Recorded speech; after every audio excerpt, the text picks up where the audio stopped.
Баршаңызға қайырлы күн достар. Бүгін сіздерге өте тамаша рецепт ұсынатын боламын. Менімен бірге болыңыздар, видеоны соңына дейін қараңыздар. Қатпарлы болып шығатын, ешқандай да дрожь қосылмайтын қытырлақ самсаның рецептісін ұсынамын. Осы менің рецептімді алып жасап дайындап көріңіздер, үй ішіңізді, отбасыларыңызды қуантыңыздар достар.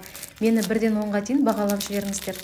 Енді осы самсаның қамырын, яғни тестасын жасап аламыз достар.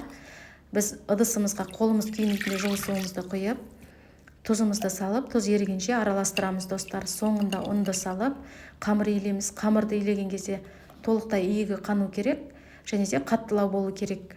Мен де қамырды илеп шықтым. Осы қамырымызды екіге бөлеміз.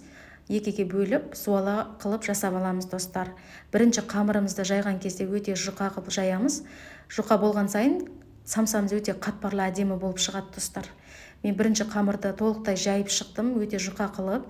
Енді бөлме температурасында тұрған сары майымызды осы жайылған қамырымыздың бетіне толықтай жағып шығамыз, барлық жеріне тегізіп жағып шығамыз достар. Екінші қамырымызды дәл осылай қылып жағып, дайындап аласыздар, жағып толықтай иілеп. Енді оқтауға осы жайылған қамырымызды орап аламыз. Екінші қамырды да тура осы қамырдың үстінен тағым иілеп шығамыз достар. Оқтаудан кесіп аламыз.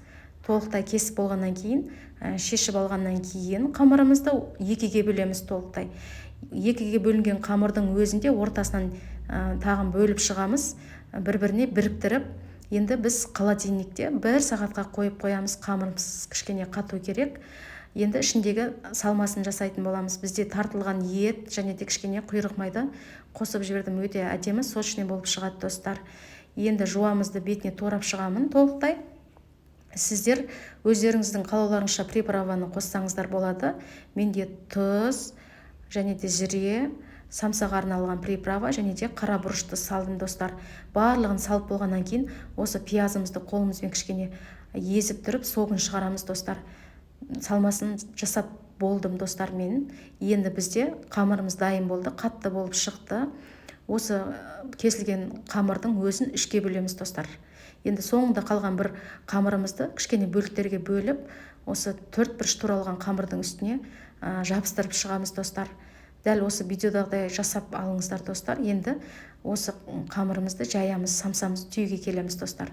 Мінекей, мен толықтай жайып шықтым. Қатты қалыңда жұқада қылмайсыздар. Осы бетін біз енді астына қалдырамыз. Ішіне салмамызды салып, 4 бұрышты қылып түйіп шығамыз достар.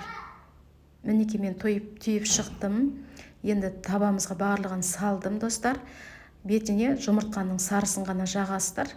Енді 200 градуста 20 минутта, 15 минутта пісіріп аласыздар. Мінекей, әдемі болып шықты. Менде пісіп шықты, өте биіктеу, қытырлақ, сондай керемет самса болып шықты достар. Сіздермен болған Сәбира. Қош сау болыңыздар. Ас болсын достар.